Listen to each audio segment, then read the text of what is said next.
حضرت امام حسین شہید کر دیے گئے، ان کا خاندان شہید کر دیا گیا۔ صرف 14 سال کے امام زین العابدین رضی اللہ تعالی عنہ اس حادثے میں، اس واقعہ میں جو ہے وہ بچے، اور سب سے زیادہ دکھ اپنی آنکھوں سے انہوں نے دیکھے۔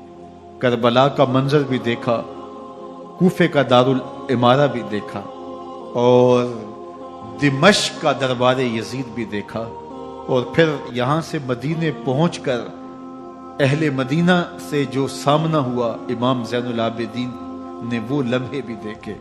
کہتے ہیں اس واقعہ کربلا کے بعد حضرت امام زین العابدین کبھی ہنسے نہیں تھے۔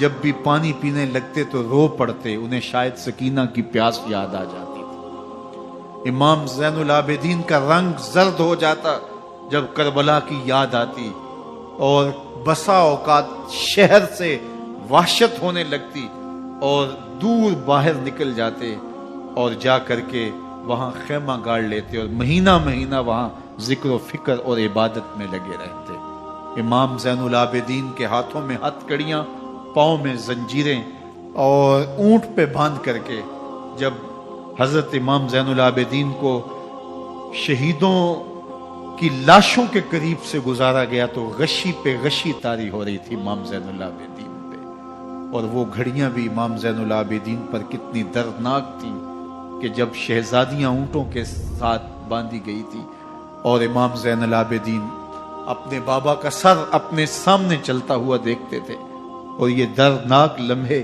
کہ جب رات کی گھڑی آئی تو زینب سلام اللہ علیہ نے دیکھا کہ زین العابدین کے آنسو نہیں تھمتے اور ان کو غشی پہ غشی آتی ہے، تو وہ آگے بڑھ کے ان کو اپنی آغوش میں سمیٹتی ہیں اور کہا زین العابدین کیا ہوا؟ کہا کہ پھپھو جان اگر ہو سکے تو بابا کا سر کچھ دیر کے لیے میری گود میں نہیں آ سکتا ہے۔ وہ وقت بھی امام زین العابدین پہ آتا ہے جب زخم اور درد اور دکھ حد سے تجاوز کرتے ہیں تو زین العابدین مدینہ کی طرف منہ کر لیتے ہیں اور حضور کی بارگاہ میں ہوا کے ہاتھوں پیغام بھیجتے ہیں، ان نلت یا ریح الصبا یوما الی ارض الحرم بلغ سلامی روزتن فیہا النبی المحترم یا رحمتا للعالمین ادرک لزین العابدی محبوس عید الظالمی فی الموکب والمزدحم۔ امام زین العابدین نے یہ سارا دردناک منظر اپنی آنکھوں سے دیکھا اور یہ سارے دکھ سہے۔ امام زہری کہتے ہیں کہ ولید کے زمانے میں دوبارہ امام زین العابدین کو پکڑ لیا گیا اور ان کے ہاتھوں میں دوبارہ ہتھ کڑیاں اور پاؤں میں بیڑیاں ڈال دی گئی۔ میں ملنے گیا تو جو ہی امام کے ہاتھوں میں ہتھ کڑیاں دیکھی تو میرا دل ڈولنے لگا اور میری آواز گلے میں دب گئی اور آنسو تھے کہ تھمتے نہیں تھے۔ تو امام زین العابدین نے مجھے دیکھا تو مجھے تسلی دیتے ہوئے کہا زہری کیا ہوا تمہیں؟ تو میں نے کہا حضرت کربلا میں تھوڑے دکھ دیکھے تھے اور اب یہ حالت مجھ سے دیکھی نہیں جا رہی۔ تو امام زین العابدین نے ان زنجیروں کو اور ان ہتھ کڑیوں کو جن سے آپ جکڑے گئے تھے جھٹکا دیا، لوہے کی زنجیریں ٹوٹ گئیں۔ کہا زہری ہم اللہ کی تقدیر پہ راضی ہے ورنہ یہ زنجیریں کیا ہوتی ہیں۔ امام حسین کو تو کاٹ دیا گیا نا، اس لیے کاٹ دیا گیا کہ یہ ہماری حکومت سے بغاوت کر رہے ہیں، انہوں نے یہ کہا، بہانہ یہ بنایا، نظم حکومت میں یہ مخل ہو رہے ہیں، لہٰذا انہیں شہید کر دیا گیا۔ نہ صرف انہیں شہید کیا گیا، سر کاٹے گئے، نیزوں کی نوک پہ چڑھائے گئے، لاشوں پہ گھوڑے دوڑائے گئے۔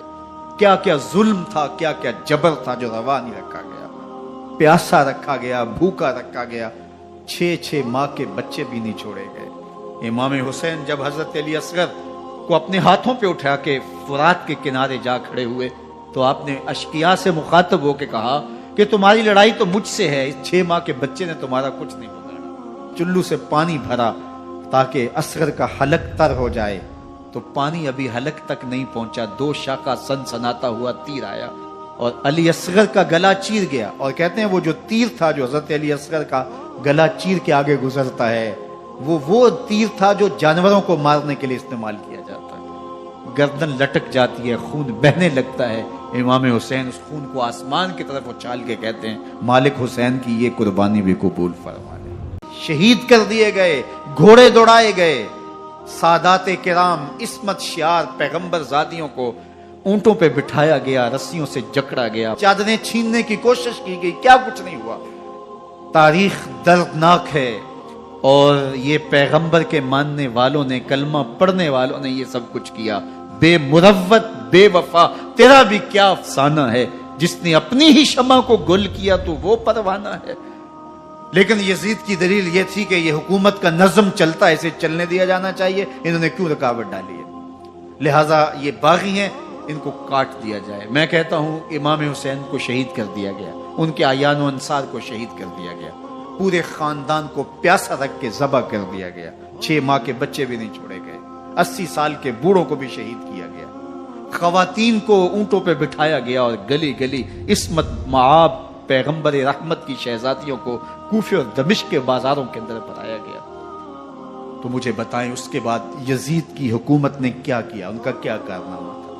کتنے محدث پیدا ہوئے، کتنے مفکر پیدا ہوئے، کتنے جرنیل پیدا ہوئے، کتنے صوفی پیدا ہوئے.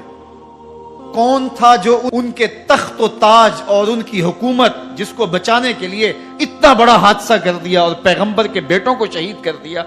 تو کیا پھر اس حکومت نے کیا؟ یزید نے، یزید کا اپنا بیٹا تخت پہ بیٹھنے کے لیے تیار نہیں تھا. 6 ماہ کے بعد اس کی لاش گھر سے نکلی. اس نے کہا کہ یہ تخت جو ہے وہ آل رسول کے خون پہ بنا ہے، میں اس پہ نہیں بیٹھوں گا. اور رسوا ہو گئے. اور یزید جس کو زوم تھا کہ میں اتنی بڑی سلطنت کا مالک ہوں، اس کو بچانا ہے، اس سلطنت نے اسلام کے لیے کیا کیا؟ مجھے بتاؤ.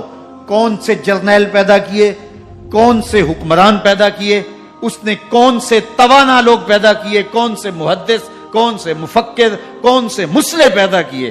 اور جس خاندان کو کاٹ دیا گیا، صرف ایک 14 سال کا علی اوسط زین العابدین بچا. اور ذرا حسین ابن علی کی نسل دیکھو، جعفر صادق کس نسل سے ہیں، باقر العلوم کس نسل سے ہیں، حضرت غوث اعظم کس کے شہزادے ہیں، حضرت داتا گنج بخش علی حجویری کس کے بیٹے ہیں، اور حضرت معین الدین چشتی اجمیری کس کے بیٹے ہیں. آج زمانے کو جو بھی دیا ہے حسین کے بیٹوں نے دیا ہے. یزید تخت بچا کر بھی امت کو کچھ نہ دے سکا، اور امام حسین نے سب کچھ لٹا کے امت کو ایمان کی بہاریں عطا کر. آج جہاں بھی ممبر و محراب کی رونق نظر آ رہی ہے، اس کے پیچھے حسین کا کوئی بیٹا کھڑا ہوا نظر آ رہا ہے. اللہ اکبر. اس دین کے خاکے میں رنگ ہی حسین ابن علی کے خون نے بھرا ہے. حسین اگر نہ شہید ہوتا تو آج گھر گھر یزید ہوتا. اسلام کی عظمت عیاں نہ ہوتی، خدا کے گھر میں اذان نہ ہوتی.